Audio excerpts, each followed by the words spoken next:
এখন বলবেন অ্যাডভোকেট তারানা হালিম। আপনার সময় 12 মিনিট। এই মহান সংসদে দাঁড়িয়ে জাতির জনক বঙ্গবন্ধু শেখ মুজিবুর রহমান এক বক্তৃতায় বলেছিলেন, তোমরা কি ভুলে গেছো সেই মুক্তিযোদ্ধার কথা যার একটি হাত কেটে নিয়ে পাকিস্তানি হানাদার বাহিনী বলেছিল বলবি জয় বাংলা জয় বঙ্গবন্ধু, সে বলেছিল জয় বাংলা জয় বঙ্গবন্ধু। তারপরে তার আরেকটি হাত কেটে নিয়ে বলেছিল বলবি জয় বাংলা জয় বঙ্গবন্ধু, সে বলেছিল জয় বাংলা জয় বঙ্গবন্ধু। তারপরে তার দুটি পা কেটে নিয়ে বলেছিল বলবি জয় বাংলা জয় বঙ্গবন্ধু। অতিরিক্ত রক্তক্ষরণে মৃত্যুর দিকে ধাবিত হতে হতে সে বারবার উচ্চারণ করেছিল জয় বাংলা জয় বঙ্গবন্ধু। মাননীয় স্পিকার, আমি এই মহান সংসদে দাঁড়িয়ে তাই জয় বাংলা জয় বঙ্গবন্ধু বলেই আমার আজকের বক্তব্য শুরু করছি। 1980 সালে প্রেসিডেন্ট রোনাল্ড রেগান তার নির্বাচনী প্রচারণার সময় বলেছিলেন, জনগণকে একটি প্রশ্ন করেছিলেন, are you better off today than you were 4 years ago? আমাদেরও দেশের জনগণকে নিজেদের এই প্রশ্ন করতে হবে, তারা আজকে এই অর্থনৈতিক মন্দার সময় যেমন আছে তার 4 বছর আগে যেমন ছিল তার চাইতে কি তারা ভালো আছে? মহামান্য রাষ্ট্রপতির বক্তব্যের প্রতিটি শব্দ বলছে তারা ভালো আছে। মাননীয় স্পিকার, পরিসংখ্যান বলছে এই বাংলাদেশ এগিয়ে যাচ্ছে, এমনকি বিশ্বের পত্র পত্রিকাও বলছে এই বাংলাদেশ এগিয়ে যাচ্ছে। মাননীয় স্পিকার, যুক্তরাষ্ট্রের ইন্টেলিজেন্স কাউন্সিল বলছে বাংলাদেশ সহ বিশ্বের 11টি সম্ভাবনাময় দেশ ইউরোপীয় ইউনিয়নকে ছাড়িয়ে যাবে। 2021 সাল নাগাদ বাংলাদেশ মধ্যমায়ের দেশে 21 সাল নাগাদ মধ্যমায়ের দেশে পরিণত হবে এবং 2050 সাল নাগাদ বাংলাদেশ পশ্চিমা বিশ্বকে ছাড়িয়ে যাবে। এমনকি ওয়ার্ল্ড ব্যাংকও বলছে এটি সম্ভব। বিগত জামাত জোট সরকারের সময়ে অর্থনৈতিক প্রবৃদ্ধি ছিল বছর ভেদে 5.7% থেকে 6.3%। বর্তমান সময়ে সেটি 6.5%। রপ্তানি আয় 9.74 বিলিয়ন মার্কিন ডলার ছিল, এখন তা 23.56 বিলিয়ন মার্কিন ডলার। রেমিটেন্সের গড় প্রবাহ ছিল 4.5 বিলিয়ন মার্কিন ডলার, বর্তমানে তা 12.5 বিলিয়ন মার্কিন ডলার। বৈদেশিক মুদ্রার রিজার্ভ 5,787 মিলিয়ন মার্কিন ডলার, বর্তমানে তা বেড়ে 12,752 মিলিয়ন মার্কিন ডলার। খাদ্য উৎপাদন পূর্ববর্তী বছরের তুলনায় 19.39% বেশি হয়েছে এবং 2013 সাল নাগাদ ইনশাল্লাহ বাংলাদেশ খাদ্যে স্বয়ংসম্পূর্ণ হবে। বিজ্ঞাপনে দেখেছিলাম বলে বিশ্বের সঙ্গে তাল মিলিয়ে দেশ এগিয়ে যাচ্ছে। আমরা নির্দ্বিধায় বলতে পারি বিশ্বকে পেছনে ফেলে বাংলাদেশ এগিয়ে যাচ্ছে। মাননীয় স্পিকার, তারপরও একটি স্বার্থান্বেষী মহল বর্তমান সরকারের কর্মী বাহিনীর মনোবল ভাঙার জন্য অপপ্রচার চালায় এই সংসারের এই সরকারের পুনর্বার নির্বাচিত হবার বিষয়। তাদের বিনামূল্যে আমি কিছু উপদেশ দিই। মাননীয় স্পিকার, ওবামা এবারে প্রেসিডেন্সিয়াল ক্যান্ডিডেট নির্বাচনের প্রাথমিক পর্যায়ে জরিপে মাত্র 71% ভোট পেয়েছিলেন। ওহাইওতে হাড্ডাহাড্ডি লড়াইয়ের পূর্বাভাস দেওয়া হয়েছিল, কিন্তু তিনি ঘুরে দাঁড়িয়েছেন।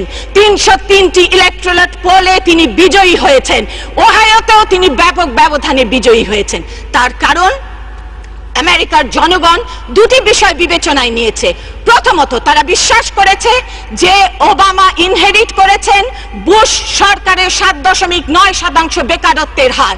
তিনি ইনহেরিট করেছেন 2006 সালের অর্থনৈতিক মন্দা। So he deserves a second chance. দ্বিতীয়ত, তারা মিট রমনির আক্রমণাত্মক এবং রক্ষণশীল নীতিকে তারা পরিত্যাগ করেছে। ঠিক একইভাবে যেহেতু বর্তমান সরকার বিগত জামাত জোট সরকারের দুর্নীতি এবং তত্ত্বাবধায়ক সরকারের কিছুই না করার নীতিকে অতিক্রম করে অর্থনৈতিকভাবে এগিয়ে যাচ্ছে, this government deserves a second chance. মাননীয় স্পিকার, এবং খালেদা জিয়াকে আমরা দেখছি তিনি বিভিন্ন মহাসমাবেশে বলছেন সরকারি কর্মচারী কর্মকর্তাদের নামের তালিকা করে রেখেছি, পুলিশ অফিসারদের নামের তালিকা করে রেখেছি, নির্বাচন কমিশনকে শায়েস্তা করব।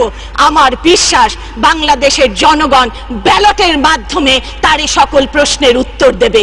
বুলেটের মাধ্যমে তাদের জন্ম বলে ব্যালটের শক্তির সঙ্গে তাদের পরিচয় নেই। আব্রাহাম লিঙ্কন বলেছেন ballot is more powerful than the bullet, এবং সেটি তারা গতবারের নির্বাচনে অনুধাবন করেছেন। ইনশাল্লাহ আগামী নির্বাচনেও সেটি তারা অনুধাবন করবেন। মাননীয় স্পিকার, আমার মনে বড় সাত জাগে বেগম খালেদা জিয়ার কাছে কয়েকটি প্রশ্ন করতে। কেন ডিজিএফআই যখন 21শে আগস্টের গ্রেনেড হামলার সময় আপনার কাছে তদন্তের অনুমতি চেয়েছিল আপনি তা দেননি? কেন দেননি? কেন আপনি মাওলানা তাজউদ্দিনকে ভিন্ন পাসপোর্টে বিদেশে পাঠিয়ে দিয়েছিলেন, যিনি ছিলেন গ্রেনেড সরবরাহকারী? কেন আপনার উপমন্ত্রী পিন্টুর বাসভবনে লুৎফুজ্জামান বাবর, আবু তাহের এবং মাওলানা তাজউদ্দিন গ্রেনেড হামলার পরিকল্পনা করেছিল? কেন আপনি ইন্ডেমনিটি আইন যেদিন এই মহান সংসদে বাতিল হয়েছে সংসদে উপস্থিত থাকেননি? কেন যেদিন ইন্টারন্যাশনাল ক্রাইমস ট্রাইব্যুনাল আইনে সংশোধন আনা হয়েছিল আমাদের আহ্বান সত্ত্বেও আপনি মহান সংসদে উপস্থিত থাকেননি?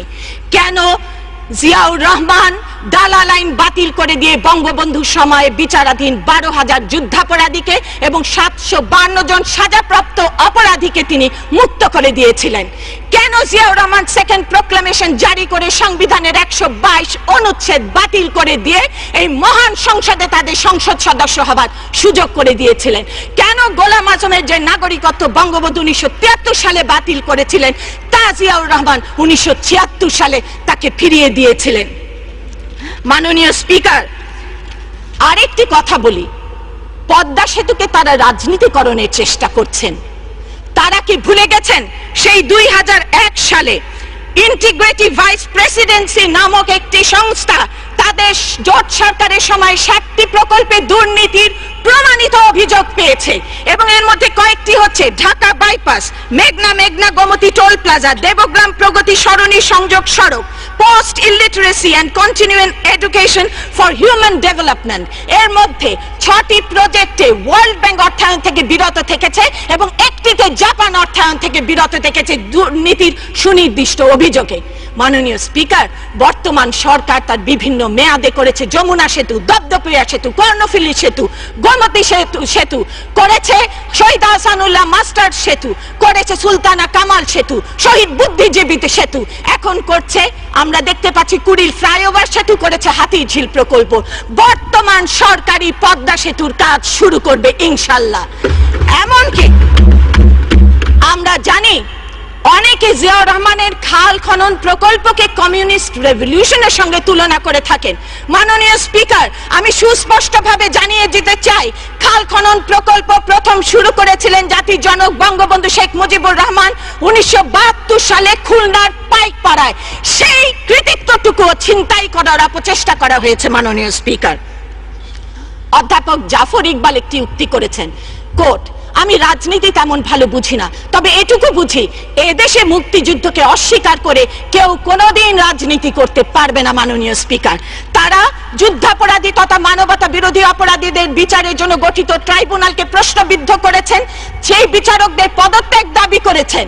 তারা তা করবেনি, কারণ মাননীয় স্পিকার, তারা তো পরিচিত সামরিক ট্রাইব্যুনালের সঙ্গে, তারা পরিচিত সেই ট্রাইব্যুনালের সঙ্গে যেখানে 1143 জন মুক্তিযোদ্ধাকে 2-3 মাসের মধ্যে রায় দিয়ে ফাঁসি কাস্টে ঝুলানো হয়েছে, যেখানে এমনকি তাদের 6 নম্বর ট্রাইব্যুনালের নিজেই বলেছেন, কোর্ট আমাকে জিয়া হুকুম দিয়েছে সকলকে জবাই করো, কেন যে ফাঁসির হুকুম দিতে হবে আমি বুঝতে পারছি না, আনকোট। এবং এই আদালতকে অবশেষে অপসারণ করা হয়েছিল। মাননীয় স্পিকার, তারা পরিচিত সেই সামরিক ট্রাইব্যুনালের সঙ্গে যেখানে সমস্ত সামরিক নিয়ম কানুন লঙ্ঘন করে একজন হাবিবদাকে ট্রাইব্যুনালের মেম্বার করা হয়েছিল। মাননীয় স্পিকার, তারা পরিচিত সেই সামরিক ট্রাইব্যুনালের সঙ্গে যেই সামরিক ট্রাইব্যুনালে 1 মিনিটের মধ্যে রায় ঘোষণা করে 1 মিনিটের মধ্যে ফাঁসি কার্যকর করা হয়েছিল, হিন্দুকে কবর দেওয়া হয়েছিল, মুসলমানকে দাহ করা হয়েছিল, লাশ পর্যন্ত নিখোঁজ করা হয়েছিল। মাননীয় স্পিকার, এমনকি তারা পরিচিত সেই সামরিক ট্রাইব্যুনালের সঙ্গে যেখানে কর্নেল তাহেরের সাজানো মিথ্যা মামলায় তাকে ফাঁসি দেওয়া হয়েছিল। সেই ট্রাইব্যুনাল সম্পর্কে মাননীয় হাইকোর্ট তার রায়ে বলেছেন, court, the sentence passed by the fake tribunal is hereby set aside. কাজে এ ধরনের ট্রাইব্যুনালের সঙ্গে যারা পরিচিত তারা অবশ্যই বর্তমান ট্রাইব্যুনালের স্বচ্ছতা নিয়ে প্রশ্ন করবেন, এটাই স্বাভাবিক। বিএনপি নেতা জিয়াউর রহমান, আমি তাকে সম্মান দেখাতে চাই, কিন্তু পাচ্ছি না এই কারণেই যে তার সম্পর্কে বিভিন্ন বিদেশি পত্র পত্রিকার স্টেটমেন্ট আমার নজরে এসেছে। তাকে বলা হয়েছে জিয়া ইজ ভেঞ্জফুল, স্যাভেজ, অথরিটেরিয়ান। কোন জেনারেল এই সাবকন্টিনেন্টে তার নিজস্ব ট্রুপের মধ্যে কখনো এমন ম্যাসাকার চালাননি। জিয়াকে বড় আকারের সামাজিক মূল্যবোধ বিবর্জিত নায়ক বলা হয়েছে। তিনি ইসলামকে পলিটিক্যাল করেছেন, তিনি সিভিল সোসাইটি এবং প্রশাসনের উপর মিলিটারি আধিপত্য কায়েম করেছেন। লিফলুস বলেছেন Zia is a very critical person. মহামান্য রাষ্ট্রপতি তার বক্তব্যে এর অনেক কিছুই সৌজন্যবশত বলেননি। তবে তিনি ভাগ্যবান, কারণ বঙ্গবন্ধু হত্যা মামলায় তিনি মৃত বলে তাকে আসামি করা যায় নাই। মাননীয় স্পিকার, এমনকি কর্নেল তাহের হত্যা মামলায় মহামান্য আদালত সঠিকভাবেই বলেছেন, court, Zia is not available now to face the murder charge as he is dead. কাজেই জিয়াউর রহমান যদি জীবিত থাকতেন তিনি কারো আদর্শ হতেন না মাননীয় স্পিকার, তিনি হতেন একাধিক হত্যা মামলার আসামি। মাননীয় স্পিকার, আমি মহামান্য রাষ্ট্রপতিকে ধন্যবাদ জানাই যে তিনি বর্তমান আওয়ামী লীগের দুঃসময়ে বঙ্গবন্ধু কন্যা শেখ হাসিনার জন্য তার নৌকাটি পাহারা দিয়েছিলেন। আমি সেই সঙ্গে ধন্যবাদ জানাই আমাদের কোটি কোটি কর্মীকে, যারা সেদিন এক বাক্যে ঐক্যবদ্ধভাবে বলেছিল শেখ হাসিনা ছাড়া কোনো বিকল্প নেতৃত্ব আমরা মানি না, শেখ হাসিনা ছাড়া কোনো নেতৃত্ব আমরা কখনোই গ্রহণ করব না। কিন্তু মাননীয় স্পিকার, সে সময় কিন্তু বিএনপির কর্মী বাহিনী শতভাগে বিভক্ত হয়েছিল, কারণ তাদের সামনে কোনো আদর্শ নেই মাননীয় স্পিকার। তারা পকেটের রাজনীতি করে, তারা ব্যবসার রাজনীতি করে, তারা ভাগ বাটোয়ারার রাজনীতি করে মাননীয় স্পিকার। এমনকি বেগম খালেদা জিয়া ইদানিং সময় বলেছেন আমি তরুণ প্রজন্মের হাতে ক্ষমতা হস্তান্তর করব। বাংলাদেশের তরুণ প্রজন্মকে তার জানাতে হবে এই তরুণ প্রজন্ম কারা। এই তরুণ প্রজন্ম কি তার সেই দুই পুত্র তারা যারা বাংলাদেশের সিঙ্গাপুরে 20 কোটির অধিক অর্থ পাচারের দোষে দোষী সাব্যস্ত, যারা আয়কর ফাঁকির মামলা আছে, যাদের বিরুদ্ধে চাঁদাবাজির 8টি মামলা, দুদকের 12টি মামলা আছে, সিমেন্স এবং বড়পুকুরিয়া ঠিকাদারি কাজে আর্থিক দুর্নীতির অভিযোগ রয়েছে, যারা 20.41 লক্ষ Singapore dollar stolen asset recovery ফান্ডে জমা হয়েছে, যারা সিমেন্স এবং চায়না হারবার কোম্পানি থেকে ঘুষ গ্রহণ করেছেন, যারা সাব্বির হত্যা মামলাকে ভিন্ন খাতে প্রবাহিত করবার জন্য ঘুষ গ্রহণ করেছিলেন। তাহলে আমি নির্দ্বিধায় বলতে পারি মাননীয় স্পিকার, বর্তমানের জাগ্রত তরুণ প্রজন্ম তার সেই তরুণ প্রজন্মকে ঘৃণা ভরে প্রত্যাখ্যান করবে। আরো বলবেন? আরো 2 মিনিট বলুন। ধন্যবাদ মাননীয় স্পিকার, ওবামা এবারে তার নির্বাচনী স্পিচে বলেছিলেন it is not a choice between two party, it is a choice between two visions. আমিও তাই বলবো বাংলার জনগণকে, এটি কোনো দলের মধ্যে চয়েস করা নয়, এটি দুটি মূল্যবোধের মধ্যে চয়েস করা।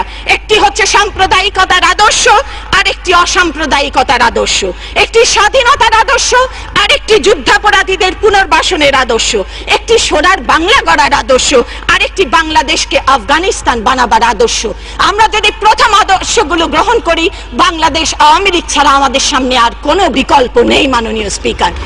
আর আমরা যদি দ্বিতীয় আদর্শবিহীন আদর্শটি গ্রহণ করি, তাহলে আমাদের দেশকে ভয়াবহ বুশ, চেনি, রামসফিল্ডের রাজত্বের দিকে ঠেলে দেওয়া হবে।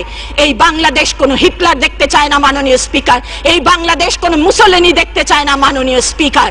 আমার মনে পড়ছে নুরুল দিনের সারা জীবনের সেই সংলাপটির কথা, জাগো বাহে কণ্ঠে সবাই, জেগেছে সকলে সেই শাহবাগ চত্বরে, এবং যখন জনতা জাগে তখন বঙ্গবন্ধু সেই কথাই আমাদের উচ্চারণ করতে হয়, বাঙালিকে কেউ কোনোদিন দাবায় রাখতে পারবে না। জয় বাংলা, জয় বঙ্গবন্ধু।